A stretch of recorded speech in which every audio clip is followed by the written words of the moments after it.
اولاد کے لیے نماز حاجت کا طریقہ رکوع اور سجدہ میں تسبیح کے بعد دعائیں کریں۔ اولاد کے لیے نماز اور صبر سے مدد لو۔ اگر کسی کے ہاں اولاد نہ ہوتی ہو تو اسے چاہیے کہ جمعے کی نماز کے بعد تنہائی میں باوضو حالت میں 2 رکعت نماز حاجت پڑھے۔ نماز پڑھنے کا طریقہ: دوران نماز جب رکوع میں جائے تو تسبیح سبحان ربی العظیم پڑھنے کے بعد انتہائی رکعت اور عاجزی کے ساتھ گڑ گڑا کر اللہ سے اولاد کے لیے دعا کرے۔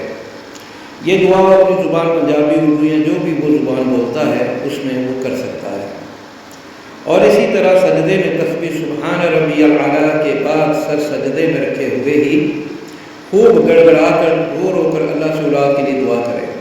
نوٹ: یہ عمل دونوں میاں بیوی کریں اور نماز مکمل ہونے کے بعد تسبیح کریں۔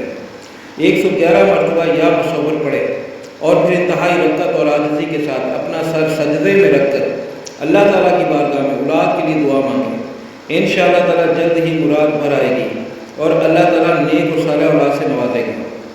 اگر مراد پوری ہونے کی امید پیدا ہو جائے تو اس عمل کے ترک نہ کرے بلکہ جاری رکھے۔ اس عمل کو جاری رکھنا چاہیے۔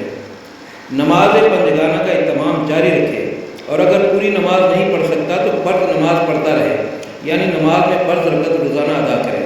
اولاد کے ساتھ ساتھ اس کی زندگی کی تمام مشکلات انشاءاللہ حل ہو جائیں گی اور ایسا سہارا مل جائے گا جو کبھی بھی ٹوٹنے والا نہیں۔ اس سہارے کو تھام کے رکھے، اس سہارے کو تھام کے رکھے اور وہ سہارا ہے اللہ کا سہارا، اور اللہ کے ساتھ بات کرنے کا طریقہ ہے نماز۔ اللہ تعالیٰ آپ کو صالح اولاد سے نوازے، آمین یا رب العالمین۔